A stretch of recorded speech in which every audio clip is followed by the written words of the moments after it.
자, 그래서 요거는 잘 안 들어가긴 해요. 국민가. 자, 네, 요게 이제 1단원 마지막에 있는 선택학습의 첫 번째 시조입니다. 시조. 자, 그래서 지금 여기에서 우리가 봐야 되는 건 시에서는 말하는 이 산문, 소설이나 수필에서는 서술자와 관련된 단원이었습니다. 맞죠? 자, 그래서 요게요. 정철이라고 하는 그 조선시대 당시에 정말 충성심이 뛰어난 신하가 한 명 있었습니다. 자, 이거 뭐 적을 필요는 없어요. 자, 그런데 이 사람이요, 당시 선조 임금에게 너 너무 어진 이제 사람이다, 너무 좋은 사람이다. 그래서 내가 너에게 강원도 관동 지역의 관찰사로 부임을 시켜가지고 내려보낼 테니 너가 거기를 한번 잘 다스려 봐라. 라고 이제 이야기를 합니다. 자, 그래서 그 부푼 마음을 가지고 이 정철이 이제 이 강원도 관동 지역으로 내려가는 그 이야기를 담은 시가가 있는데요. 노래가 있는데요. 그거를 관동별곡이라고 합니다. 이 관동별곡 나중에 여러분 고등학교 올라가면 배우게 되는데요. 그 대한민국 인문계 고등학교를 나온 모든 국민을 힘들게 한 이제 작품이 바로 이 관동별곡이라는 작품이거든요. 여러분들의 부모님도 아마 알 겁니다. 엄마, 관동별곡 알아? 치를 떠실 겁니다, 아마. 그 정도로 힘들게 하는 이제 그 작품을 쓴 사람인데요. 이 사람이 쓴 작품 중에 훈민가라는 게 있습니다. 이 훈민가도 원래 내용이 되게 깁니다. 되게 긴데요. 그 중에 딱 한 부분만 가져온 거야.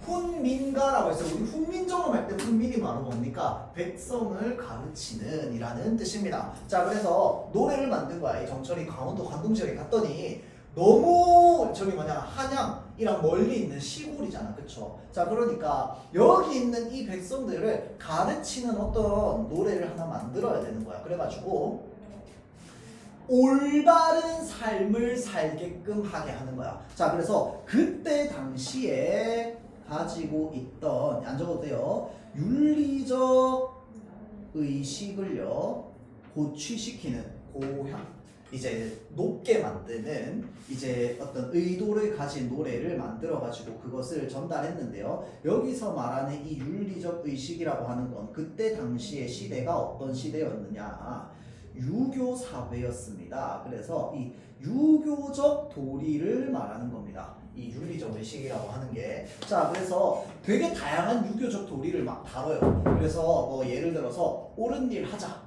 마을 사람들아 옳은 일 하자, 뭐 이런 내용입니다. 자, 그래서 여기에서는 무엇에 대한 내용이 나와 있냐면요, 이 이웃에 관련된 내용이 나와 있습니다.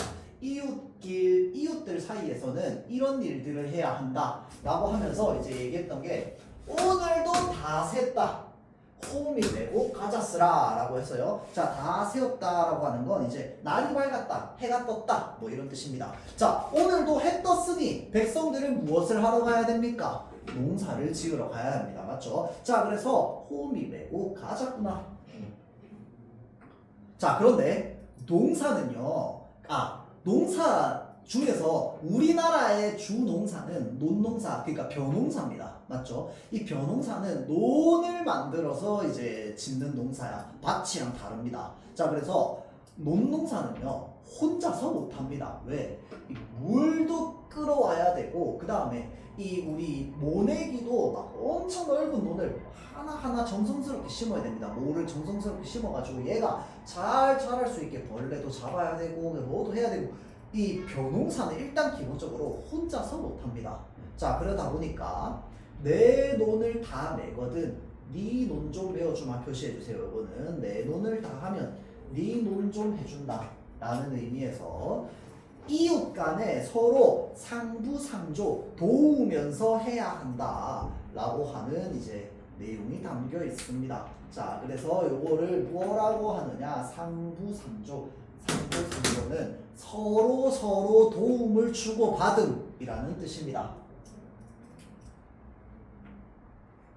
그래서 이 상부상조에는 서로 도움이 왔다 갔다 해야 됩니다. 자, 그래서 우리 왜 품앗이라고 이야기를 하죠. 네 거 도와주면은 다음번에는 네가 내 거 도와주고, 그래서 내 논을 다 메면은 너의 논도 메어주겠다, 이웃끼리. 자, 그 다음에 올길, 돌아오는 길에 뽕을 따다가 누에를 먹이자 라고 해서요. 자, 논동사도 하는데 뭐도 하냐면 이 누에로부터 이 명주시를 뽑아내잖아. 그치? 그러니까 그 여러분들 농사가요. 예를 들어서 이 집안에서 벼농사를 한다고 치잖아. 그럼 농사를 그것만 하는 게 아니에요.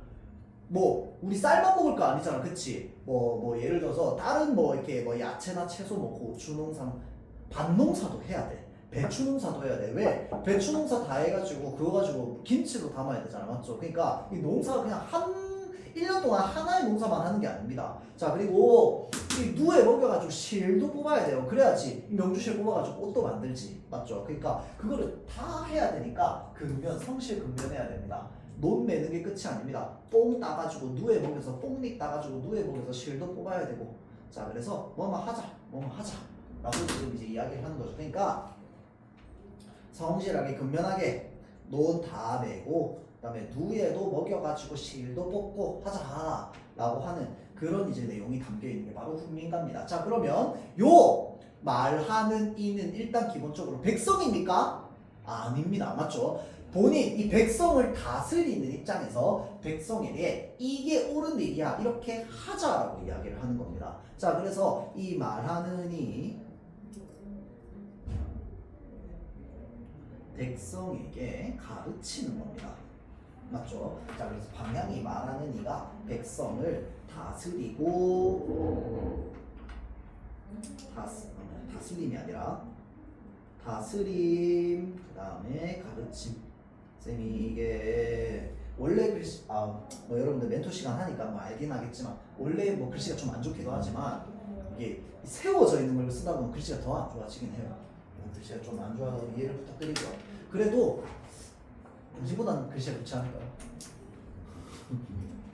자, 다음 흙을 밟고 싶다. 이거는 수필입니다. 자, 수필이라고 하는 글의 갈래는요 한자 그대로 하면은 뭐냐면 손 가는 대로 쓰여진 글이다 라는 뜻입니다. 손 가는 대로 쓰여진 글이다. 자, 그래서 이 수필이라고 하는 갈래는 일단 기본적으로 형식에 제약이 없는 게 특징입니다. 형식에 제약이 없습니다. 또 소설처럼 서술자를 따로 제시하지 않습니다. 왜 그러냐? 수필은요 글쓴이의 경험을 바탕으로 쓴 글입니다. 있는 그대로.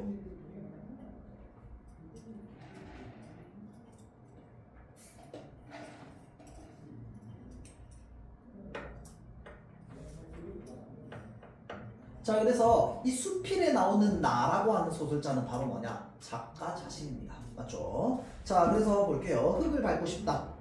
이유가 있겠죠? 자, 밟고 싶다가 아니라 정확한 발음으로는 밟고 싶답니다. 흙을 밟고 싶다. 자, 볼게요. 동네 꼬마들이 흙장난을 하고 있다. 자, 그것도 흙냄새가 향기로운 아파트 정원에 앉아서. 자, 그러니까 아파트가 긍정적인 관점으로 보이는 게 아니라 이 정원이 긍정적인 관점으로 보이는 겁니다. 흙 때문에. 흙냄새가 향기로운 아파트 정원에 앉아서 출입금지 팻말에도 아랑곳하지 않고 흙 위에 풀속 주저앉아 노는 모습이 좋은 놀이터라도 발견한 듯 신이 나 있는 표정이다. 동네 꼬마들이. 자, 화단 내에 들어가지 말 것을 주의를 주어야 함에도 나는 동심으로 돌아가 모르는 척 그들 노는 모습을 망연자실 지켜보고 있었다. 사실은 망연자실은 어떨 때 쓰는 말입니까?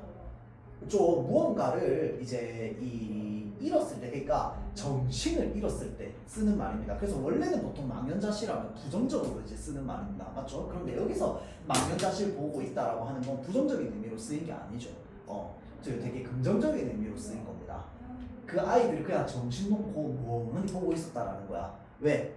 그들의 노는 모습에 나도 동심으로 빠져들었기 때문에. 자, 그래서 아파트 내에서 그나마 흙냄새가 나는 곳이 있다는 게 다행이라는 생각도 들었대요, 심지어. 자, 그래서 곱슬머리 남자아이가 운동화를 벗더니 신발 가득 흙을 담기 시작했답니다. 자, 그래서 짐 실은 트럭을 만들기 위한 것이라고 했대요. 이에 뒤질세라 그중 가장 나이가 어려 보이는 여자아이는 무엇을 하려는지 흙을 산더미처럼 쌓기 시작했대요. 자, 흙놀이를 하고 있는 아이들의 모습에 대해서 지금 이야기를 하고 있다, 그쵸? 자, 그래서 흙을 갖고 온갖 놀이를 구상하는 모습이 어찌나 진지해 보이는지 군데군데 나무와 화초가 심어진 정원이 그들의 천국인 양 평온하기가 이를 데 없었답니다. 한데 그것도 잠시였다. 아이를 찾던 곱슬머리 소년의 엄마가 헐레벌떡 달려오더니 다짜고짜 아이를 야단치기 시작했답니다. 왜겠어? 흙놀이하고 있어서 그렇겠죠. 자, 놀이터를 놔두고 왜 하필 더러운 흙을 만지고 노느냐는 것이었습니다. 자, 그러니까 이 흙을 만진다고 뭐라 했던 이 아이 엄마의 입장에서는 흙은 더러운 것입니다. 그러니까 왜 이렇게 더러운 흙을 만지고 있어? 라고 이제 혼을 낸 것이죠. 자, 그래서 트럭을 만들려고 이제 이 흙을 담아놓은 운동화를 보자 아이 엄마의 얼굴은 더욱 일그러졌답니다. 이 더럽게 라고 하면서 새 신발에 흙을 묻혀놓아 짜증스럽다는 표정이었습니다. 자, 내버려 두세요. 흙놀이도 자연을 알게 하는 산 공부인데 라는 말이 목구멍까지 올라왔지만 차마 입이 떨어지지 않았대요. 아이의 옷에 흙을 묻히는 걸 싫어하는데 불난 집에 부채질하는 격이 될 것 같아서 그랬다고 합니다. 자, 그래서 흙을 가득 실은 운동화 트럭을 운전해보지도 못한 채 엄마의 손에 이끌려가는 아이의 모습이 안타까웠대요. 자, 흙냄새를 맡으며 모처럼 도시의 딱딱함으로부터 해방된 것 같은 기분을 아이들은 느꼈을 것입니다. 그 흙에서. 자, 기성세대의 고집이 아이들의 감성을 짓누른다 생각하니 왠지 씁쓸한 생각이 들었답니다. 자, 그래서 흙놀이를 하지 못하는 모습을 보면서 현실에 안타까움을 느끼는 겁니다. 물론 아파트에 놀이터가 한두 군데 있기는 하지만 모두 모래여서 부드럽고 촉촉한 흙의 감촉에는 비할 바가 못 됩니다. 자, 요즘은 모래 놀이터도 잘 없죠. 맞죠? 아파트에. 근데 사실은 실제로 아이들의 상상력이나 이런 거를 키우는데 모래나 흙이 굉장히 좋은 역할을 한다고 하죠. 그런 것들을 만들고 뭐 하고 하는 데 있어서 선생님이 어릴 때는 아파트 단지 놀이터가 다 모래 놀이터였거든요. 그래서 그 모래 놀이터의 가장 큰 장점, 한 2층, 3층 높이에서 떨어져도 다치지 않습니다. 모래 푹신푹신하기 때문에. 그래서 막 다치지 않기 때문에 더 높은 곳에서 떨어지다 결국은 다치죠.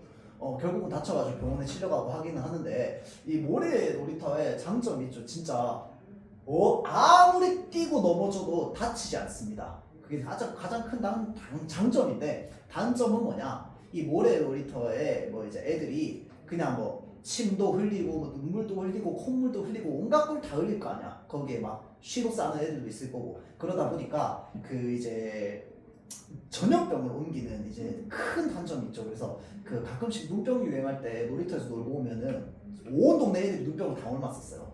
어릴 때는. 근데 이제 그런 모래 놀이터마저 이제 사라졌죠. 근데 이 글을 쓰던 당시까지만 하더라도 모래 놀이터는 그래도 좀 살아있던 거야. 근데 이 모래 놀이터마저 글쓴이가 보기에는 부정적으로 보이는 거야. 왜? 흙이 얼마나 좋은데 라고 생각을 하는 거죠. 네, 선생님도 그 아파트 정원에 흙이 이제 막 이렇게 있고 그 모래 놀이터가 있었어요. 그 이제 아파트 정원에 그 흙이 있는 곳으로 들어가면 경비실 아저씨한테 혼났죠. 나와! 이러면서 막 엄청 많이 혼났어요. 막 돌아다니고 막 뭐 숨바꼭질하고 한다고 막 들어가면은. 하여튼 그래서 이 촉촉한 흙의 감촉에는 비할 바가 못 된대요.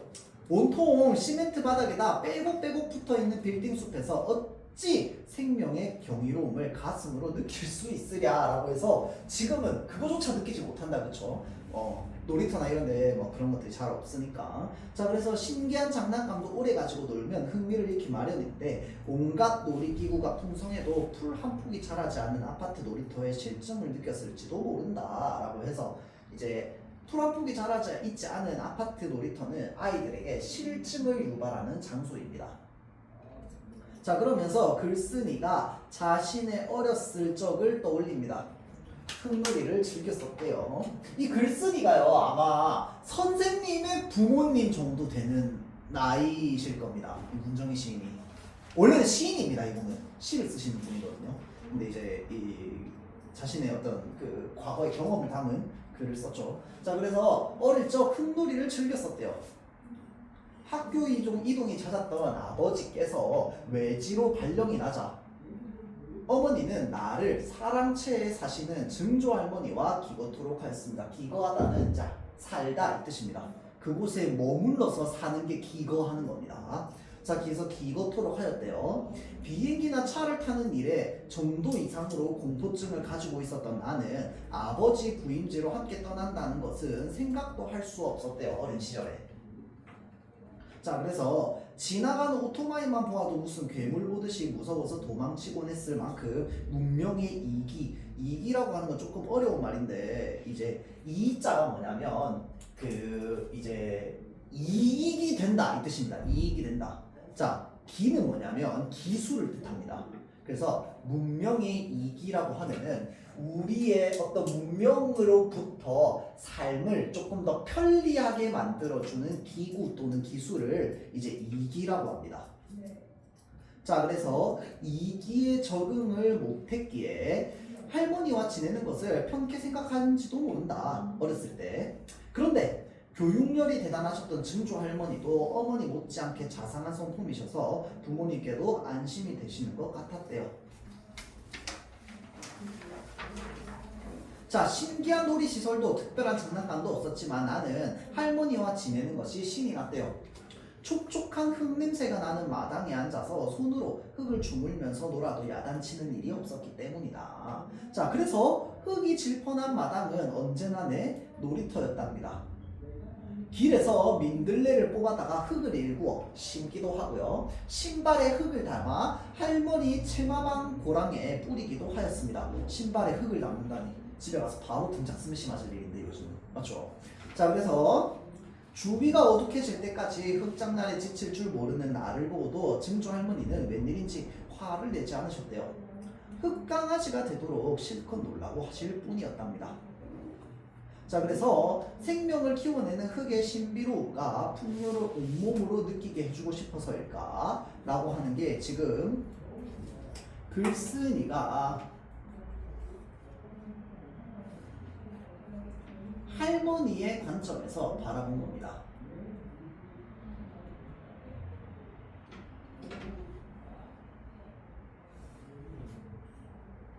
흙을 만지다 나뭇가지에 찔려 피를 흘려도 할머니는 그다지 놀라지 않으셨대요. 강하게 키우시네. 맞죠? 자, 할머니 손은 약손이라며 흙 한 줌 손으로 집어서 상처난 부위에 훌훌 뿌리는 것으로 치료를 대신하곤 했대요. 요즘 그러면 큰일 납니다, 여러분들. 자, 그래서 사람은 흙으로 빚어졌으니 상처도 흙을 바르면 낫는다는 것이다 라고 하는 게 바로 뭡니까? 어떤 전통적 사상이죠. 사람은 땅으로부터 난 것이야. 그래서 우리는 이 땅으로부터 많은 것들을 얻어가면서, 특히 농사, 맞죠? 땅으로부터 많은 것들을 얻어가면서 살아가기 때문에 사람을 땅으로부터 났으니까 낫다라고 얘기하는 거야. 그러니까 사람은 흙으로 빚어졌다 이 말이죠. 자, 그렇기 때문에 흙을 바르면 낫는다라고 이제 이야기를 하는 거죠. 자, 그래서 할머니의 흙 치료가 비위생적으로 보여 앙탈을 부리곤 했지만 할머니의 행동이 흙의 영험이 조금 어려운 말이긴 합니다.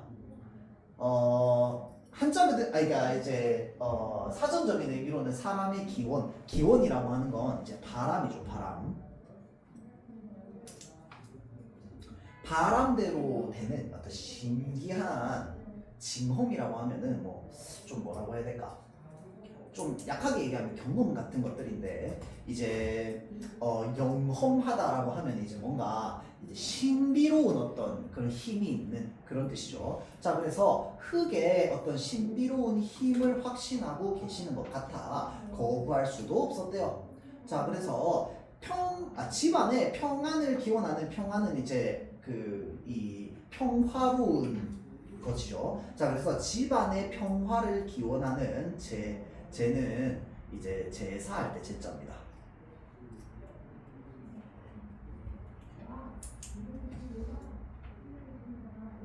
자, 그래서 집안의 평안을 기원하는 제사의 일종인 토신제라고 이야기를 하는데요. 토신은 한자 그대로 하면 뭐냐면 흑토자에다가 신자, 그 다음에 이제 제는 제사할 때 제자인데요. 흑의 신에게 비는 제사입니다. 그러면 이 흑의 신에게 무엇을 비느냐라고 했을 때 옆에 나와 있습니다. 우리 마을을 지켜주십시오 라고 하는 비는 제사를 토신제라고 합니다. 자, 그래서 이 제는요, 이 제사는 집안에서 지내는 게 아니라 마을 전체 공동으로 지내는 겁니다. 자, 그래서 이 토신제를 지낼 때에도 할머니는 흙 한 줌을 그릇에 담아 뒤뜰에 뿌리곤 했대요. 자, 흙 한 줌을 뒤뜰에 뿌리는 게 바로 뭡니까? 이 흙의 영험을 믿는 겁니다. 맞죠?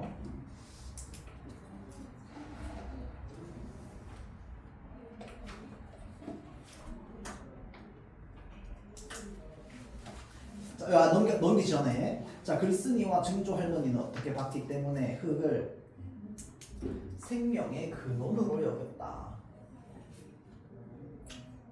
우리 인간은 흙으로부터 난 것이기 때문에 흙 좋아, 괜찮아. 자, 그래서 아무런 조건도 없이 오랜 세월을 베풀어 주기만 한 땅, 조상이 물려준 토지에 집을 짓고 편안히 사는 게 모두 땅의 은덕이라 생각하신 듯 싶었다. 이게 이제 이 흙이 가지고 있는 영업 어떤 이제 이 힘이라는 거죠.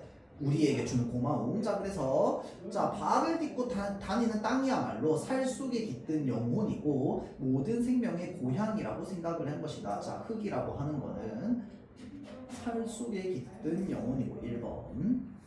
자, 다음 2번. 모든 생명의 고향이라고 생각하는 거 2번.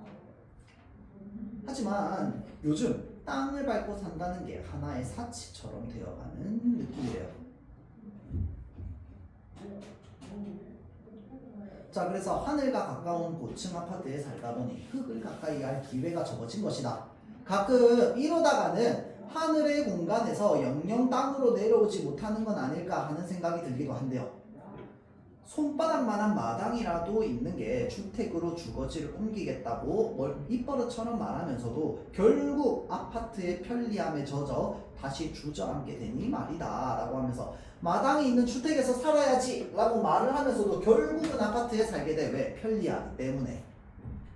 그래서인지 근래 들어선 마음까지도 시멘트 벽을 닮아가고 있는 것 같다. 자, 흙을 가지고 노는 것, 흙과 함께 사는 생활에서 무엇으로 넘어갔느냐? 마음으로 넘어갔습니다. 생각이. 맞죠? 자, 그래서 5년 동안 한 아파트 통로에 사는 아주머니와는 엘리베이터에서 만났어도 가벼운 목례하는 것 정도가 고작이고 서로 왕래해본 일이 없다.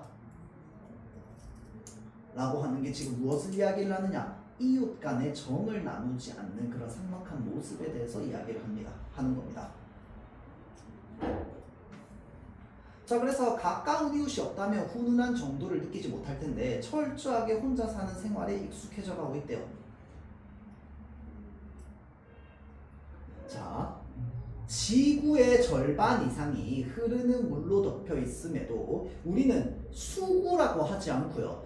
지구라고 칭합니다. 지는 땅지자에 구는 동그라미다. 그쵸? 자, 근데 이 수구, 물이 있는 원이 아니라 지구, 땅이 있는 구라고 이야기를 한 것도 글쓴이가 생각하기에는 흙이 생명의 모태이기 때문이 아닐까라고 이제 생각을 하는 거죠. 자, 그래서 땅과 멀어질수록 병원을 가까이 한다는 말이 있듯이 무뎌진 심성을 깨우치는 건 자연과 가까이 하는 일이지 않나라고 이야기를 하는 거죠. 자, 그게 바로 뭐야?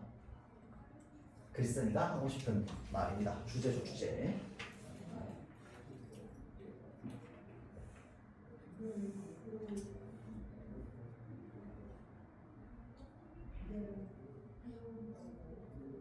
자, 그래서 여기까지가 지금 일단은 1단원 마무리고요. 자, 그 다음 바로 2단원 넘어갈게요.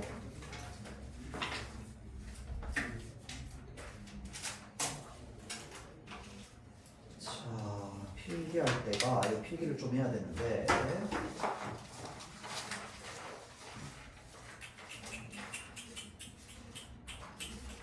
여기다가 필기를 한번 해봅시다. 이 부분 전체에다가 우리 필기를 한번 해볼 텐데, 자, 이 2단원은요 설명문이 나오는 단원입니다. 설명문이 나오는 단원인데 우리 무엇을 배울 거냐? 바로 이제 글의 비문학의 개념이죠. 비문학의 개념 중에 여러분들 2학년 1학기 때 배운 어떤 비문학 개념의 꽃입니다. 꽃 설명 방법입니다. 바로. 자, 선생님은 요거를 조금 중점적으로 이야기를 많이 해요. 왜 그러냐면 요게 중학생 때 나중에 여러분들 시험 칠 때 사실 달달 외우게 되겠지 나중에. 근데 이렇게 달달 외웠는데 고등학교 올라가잖아요. 야, 너 중학교 때 배웠잖아. 비교와 대조 기억납니까? 기억 안 난대요. 자, 비교와 대조 여러분들 초등학교 5학년 때 배웠는데 혹시 기억납니까? 이봐, 기억 안 나잖아. 근데 지금 3년 지난 지금 기억 안 나는데 3년 뒤 고등학교 2학년 때 기억이 나겠다고요? 안 나겠죠. 자, 그래 놓고 어떤 문제 보기에 나옵니다. 비문학 보기에 설명 대상을 비교와 대조하면서 설명하고 있다. 또는 어떤 뭐 이제 분류의 방법으로 대상을 설명하고 있다. 분류가 뭔데요? 자, 중학생 때 배웁니다. 심지어 우리가 지금 배우는 것 중에 열거 비교 대조라고 하는 설명 방법은요 초등학교 5학년 때 배웠습니다. 여러분들 초등학교 5학년 때 배웠던 그 지문 중에서요 석가탑과 다보탑을 비교하는 혹시 지문 기억납니까? 석가탑 다보탑 해가지고 석가탑 다보탑 해가지고 특징 1, 2, 3 해가지고 공통점 1, 2, 3 차이점 해가지고 배웠는데 기억 안 납니까? 아하, 개탄할 일이다 정말. 선생님은 좀 특이한 이력인데 7살부터 고등학교 3학년까지 다 가르쳐봤거든요. 선생님은 예, 전에 과거에 선생님이 이제 독서 논술과 관련된 이제 뭐 그런 것들을 가르쳤어요. 근데 거기가 7살부터 가르쳐요. 그래서 7살 동화책 읽어주는 것도 해봤고요. 무릎에 앉혀가지고. 그 다음에 여러분들이 7살 때 아마 선생님 7살 가르치고 있었을 거야. 자, 그래서 7살들도 가르쳐봤고, 맞아요. 선생님 지금 사진요 중에 다니고 있는 그 7살 이제 중학교 2학년 올라가는 학생이 있거든요. 그 학생이 7살 때 선생님이 가르쳤던 기억이 있어요. 그러니까 여러분 나이가 딱 맞네요. 그래서 선생님이 7살 때 이제 가나다라 기억 니은 티글 리을부터 해가지고 초등학교 1학년, 2학년, 3학년 다 가르쳐봤거든요. 그래서 선생님이 초등학교 1학년 교과서부터 고등학교 3학년 교과서까지 무슨 내용이 나오는지 다 알고 있어요. 그래서 초등학교 5학년 정확하게 비교와 대조 열거에 대해서 배우는데요. 석가탑과 다보탑 이렇게 나눠가지고 이제 내용을 나눠서 하여튼 배웁니다. 자, 그래서 우리 설명 방법이라고 하는 건 초등학교 때부터 이미 배우기 시작하는데요. 자, 일단은 선생님이 순서대로 이야기를 하겠습니다. 자, 정의. 이거 어차피 나중에 뒤에 교과서에 다 있는데 선생님이 예시를 이야기해주기 위해서 이제 이야기를 합니다. 해주는 거야. 자, 정의라고 하는 건 한자 그대로 하면요. 발을 정자에다가 의미할 때 의자입니다. 자, 그래서 뭐냐? 정확한 의미를 전달해 주는 겁니다. 자, 그래서 대상의 설명 대상의 뜻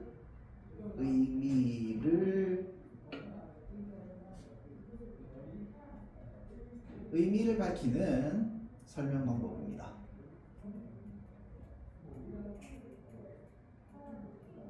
자, 오늘 설명 방법을 8가지에서 9가지 정도 배울 건데요. 요거를 외워야 집에 갑니다, 여러분들. 알겠죠?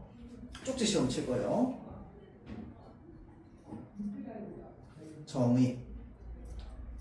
자, 그래서 정의. 예시는 그냥 선생님이 말로 해줄 테니까 외워주세요. 예시는요. 정의는 쉽습니다. 뭐뭐란 뭐뭐이다 라는 식으로 표현하는 거 있죠. 자, 그래서 또는 뭐뭐뭐뭐뭐뭐뭐뭐가 이것의 의미이다 라는 식으로 이제 표현하는 거 있죠. 자, 그래서 뭐뭐란 뭐뭐이다 또는 무엇이 무엇이다 또는 무엇이 바로 이것의 의미이다 라는 식으로 표현하는 표현 방법이 바로 정의입니다. 정의. 영어로 하면 맞습니다. definition이죠. 정의가 두 개가 있죠. justice랑 definition 맞죠? justice는 정의롭다 이 정의. 자, 그 다음에 이 정의는 정의를 내리다 수학적 의미에서 그래서 definition입니다. 자, 다음 두 번째 예시. 여기까지 쉬워요, 여러분들. 이거는 모르지 않잖아.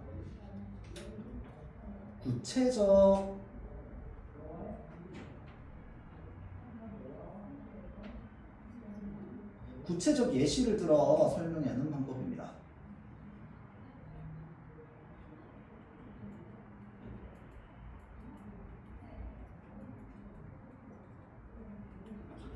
자, 그럼 예시랑 구체적 예시가 다른가요? 아니, 똑같습니다. 똑같은데 이 예시라고 하는 것 자체가 어떤 대상을 뭘 하는 거냐면 구체적으로 나타내기 위해서 다른 대상을 가져온 게 바로 이제 구체적 예시에 나옵니다. 자, 그래서 이 예시를 통해서 얻을 수 있는 효과가 바로 뭐냐? 어떤 설명 대상을 우리가 구체적으로 알 수 있게 됩니다. 알겠죠? 자, 다음 세 번째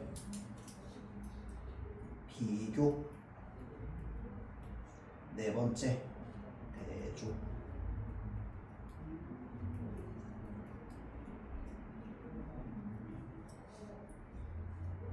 둘 이상의 대상의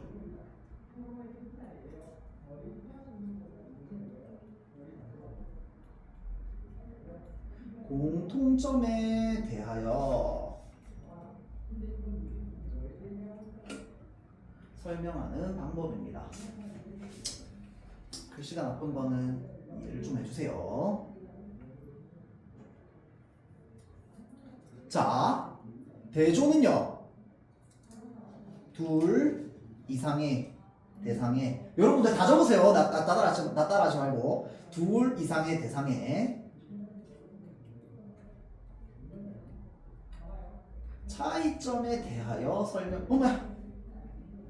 차이점에 대하여 설명하는 걸 대조라고 합니다.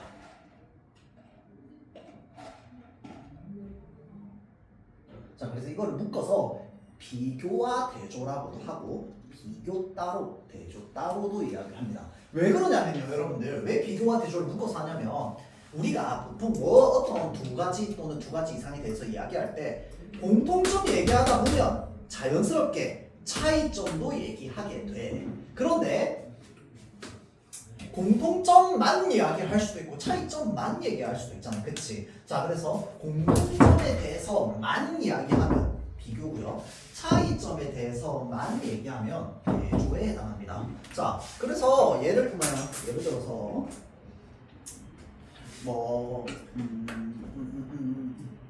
사과와 배는 과일이다, 뭐 이런 식의 표현이 있어요. 자, 그러면 이 사과와 배는 아니다 그렇게 얘기하면은 자, 이렇게 한번 봅시다.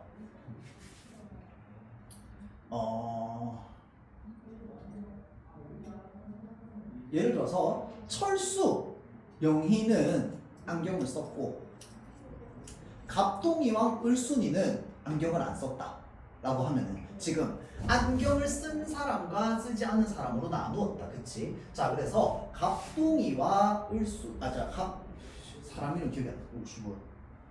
자, 예를 들어서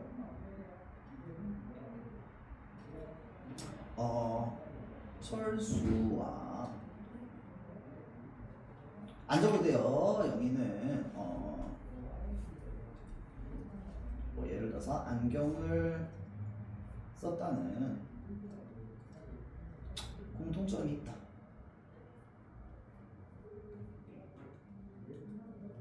라고 하면은 지금 철수와 영희의 공통점에 대해서 이야기를 하고 있습니다. 맞죠? 반면 철수와 갑동이는 철수는 안경을 썼지만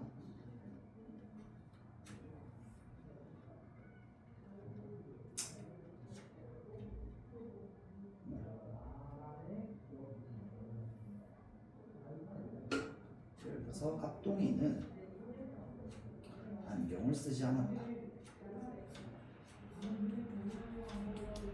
라고 얘기하면 지금 요거는 비교의 설명 방법이고요. 요거는 대조의 설명 방법입니다. 자, 그래서 어떤 글에 요것만 있어. 이 문장만 있습니다. 자, 그러면 뭐냐? 비교입니다. 이 문장만 있어. 그러면 대조야. 그런데 하나의 문단 안에요.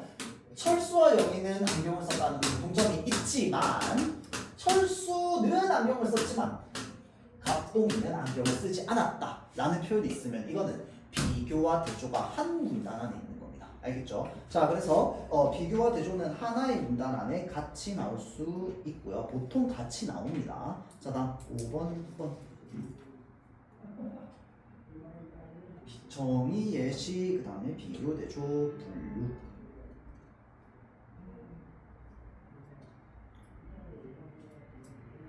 분류와 구분이 있습니다.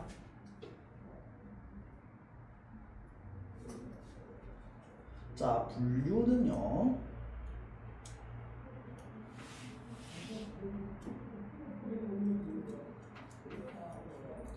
여러 가지 대상을 종류별로 묶어서 설명하는 겁니다.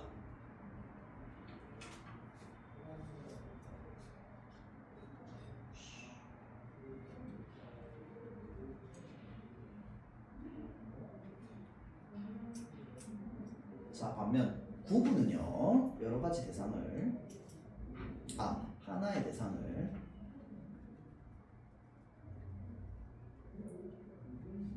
여러 종류로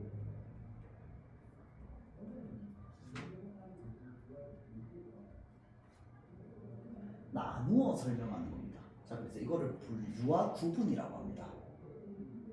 분류와 구분. 자, 분류는 종류를 묶은 겁니다. 구분은 종류로 나눈 겁니다. 자, 그래서 여기에서 필기 안 해도 돼요. 일단 기본적으로 우리는 무엇을 알아야 되느냐. 자, 상위어와 하위어에 대해서 배웠던 1학년 때 기억납니까? 자, 상위어와 하위어, 그러니까 상위 개념과 하위 개념을 우리가 일단 기본적으로 알고 있어야 됩니다. 예를 들어서 자, 동물이 있다고 칩시다. 자, 지금부터 얘기 안 해서 선생님이 4가지 설명 방법 얘기할 건데 분류, 구분, 분석이라고 하는 이 3가지가 가장 헷갈리거든요. 이 3가지는 항상 선생님이 얘기해준 예시들을 좀 기억을 해줍시다. 자, 동물이 있고요. 자, 이 동물 안에는 여러 가지 종류가 있습니다. 예를 들어서 포유류, 조류, 그 다음에 파충류, 그 다음에 어류, 그 다음에 또 하나 있어요. 양서류. 기억 안 납니까? 자, 있다, 그치? 자, 그리고 포유류 안에는 또 예를 들어서 개, 고양이, 사람 이렇게 있다고 칩시다. 자, 그러면 우리가 동물과 포유류를 구분했을 때 어느 것이 상위어입니까? 동물이 상위어입니다. 맞죠? 자, 그래서 상위어의 정의가 뭐였습니까? 다른 대상을 포함하고 있는 말의 상위어. 자, 그 다음에 그 대상을 구체적으로 나눈 것이 바로 뭡니까? 하위어였다. 그치? 자, 그래서 상위 개념과 하위 개념은 서로 포함 관계에 있습니다. 이 포함 관계에 있는 것들을 나누어주고 묶어주는 게 바로 뭐냐? 분류와 구분이라는 겁니다. 자, 그래서 나는 지금 오늘 동물에 대해서 설명할 거야. 설명문을 쓸 건데, 동물은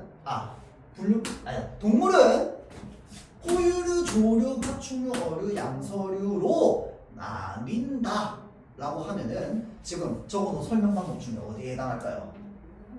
구분에 해당하는 겁니다. 동물이라고 하는 상위 개념을 하위 개념으로 나누어서 설명한 겁니다. 자, 그러면 반대로 개, 고양이, 사람은 포유류에 해당하고 앵무새는 조류, 붕어는 어류, 모기는 파충류, 개구리는 양서류에 속한다 라고 하면은 지금 어떤 설명 방법을 쓴 거냐? 분류의 방법을 쓴 겁니다. 알겠죠?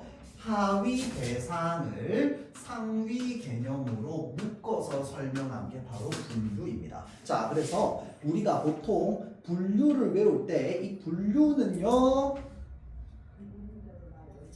하위 개념을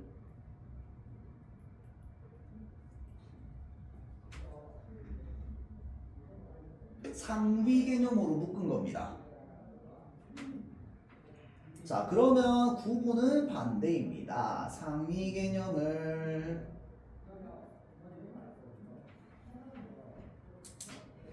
하위로 나눈 겁니다. 자, 그래서 화살표로 따지면은 위에서 아래로 내려가는 게 뭐다? 분류. 밑에서 위로 올라가는 건 구분이다.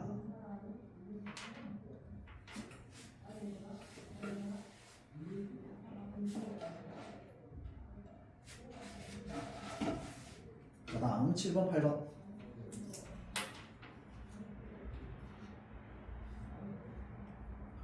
분석.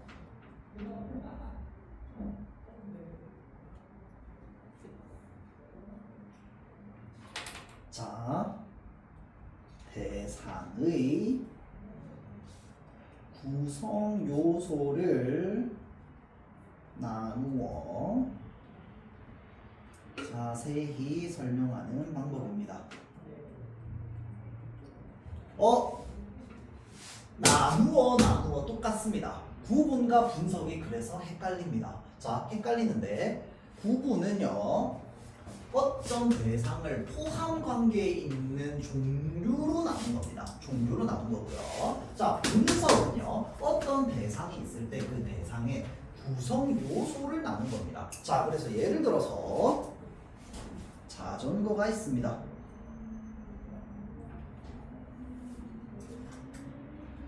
자, 자전거의 구성 요소를 우리 마인드맵으로 한번 표현을 해봅시다. 자, 일단 첫 번째 핸들, 바퀴, 안장, 체인, 또 뭐가 있을까? 페달. 좋아요. 자, 이따 붙입시다. 자, 그러면 자전거는 예를 들어서 이런 물건이다 라고 하면 자전거의 정의에 대해서 설명한 거다. 그쵸? 자, 그러고 나서 자전거의 구성 요소는 핸들, 바퀴, 안장, 체인, 페달로 나뉜다. 핸들은 이런 역할을 하고, 바퀴는 이런 역할을 하고, 안장은 이런 역할을 하고, 체인은 이런 역할, 페달은 이런 역할을 한다 라고 하는 식으로 해서요, 지금 얘네들이 모두 뭐냐? 구성 요소입니다. 그래서 이렇게 구성 요소를 나누어 자세히 설명하는 방법을 분석이라고 합니다. 분석. 대상을 구성 요소로 나누어 설명하는 거. 그래서 예시는 자전거. 생각하세요. 그걸 분석이라고 합니다.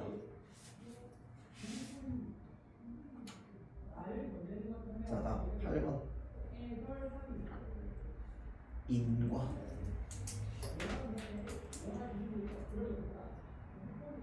인과는 말 그대로죠. 원인과 결과를 밝히는 설명 방법입니다. 자, 그래서 인과는요, 주로 표현으로 많이 찾을 수 있습니다. 예를 들어서 뭐뭐로 인하여 뭐가 생긴다 라고 하는 거 있죠. 이 인하다 할 때 인이 뭡니까? 원인 할 때 인자입니다. 뭐뭐로 인하여. 자, 또는 뭐뭐 때문이다. 자, 이 때문이가 나온다고 해서 전부 인과는 아니야. 알겠지? 그런데 이 때문이라고 하는 게 사실은 원인을 밝히는 어떤 문장에서 많이 쓰이기 때문에 어떤 글들을 쭉 읽을 때 이게 지금 이거 때문이야 라고 이야기를 하는 게 뭐 예를 들어서 A라고 하는 현상은 B라고 하는 원인 때문에 생겨난다 또는 원인 때문이다 라고 하면 이 때문이라고 하는 표현이 원인과 결과를 밝히는 표현으로서 많이 쓰이기 때문에 뭐뭐로 인하여 또는 이제 뭐뭐 때문에 또는 뭐뭐 때문이다 라고 하는 표현이 나오면 그거는 인과라고 하는 설명 방법일 가능성이 높습니다. 자, 그 다음 마지막 9번 하나 볼게요. 쉬워요. 열거.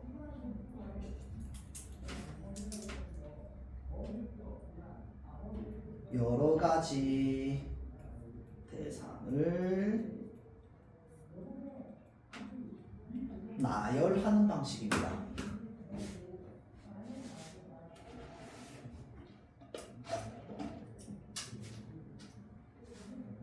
김밥 만드는 방법. 첫째, 김을 편다. 두 번째, 그 위에 밥을 편다. 세 번째, 뭐를 올린다. 네 번째, 뭐를 올린다. 다섯 번째, 뭐를 올린다. 라고 해서요. 자, 지금 김밥 만드는 순서를 하나, 둘, 셋, 넷 이렇게. 잠깐만. 순서라고 하면 안 돼요. 자, 다시. 순서라고 하면 헷갈려. 자, 다시 할게요. 김밥을 예로 들지 말고 예를 들어서 뭐가 있을까?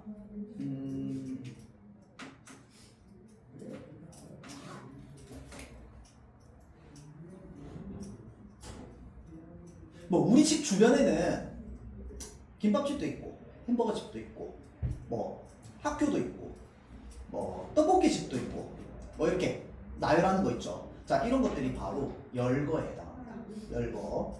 자, 다음 10번 과정이라고 하는 설명 방법이 있습니다. 자, 이게 뭐냐면 일의 순서를 나타내는 겁니다. 아까 이야기했던 김밥 있죠.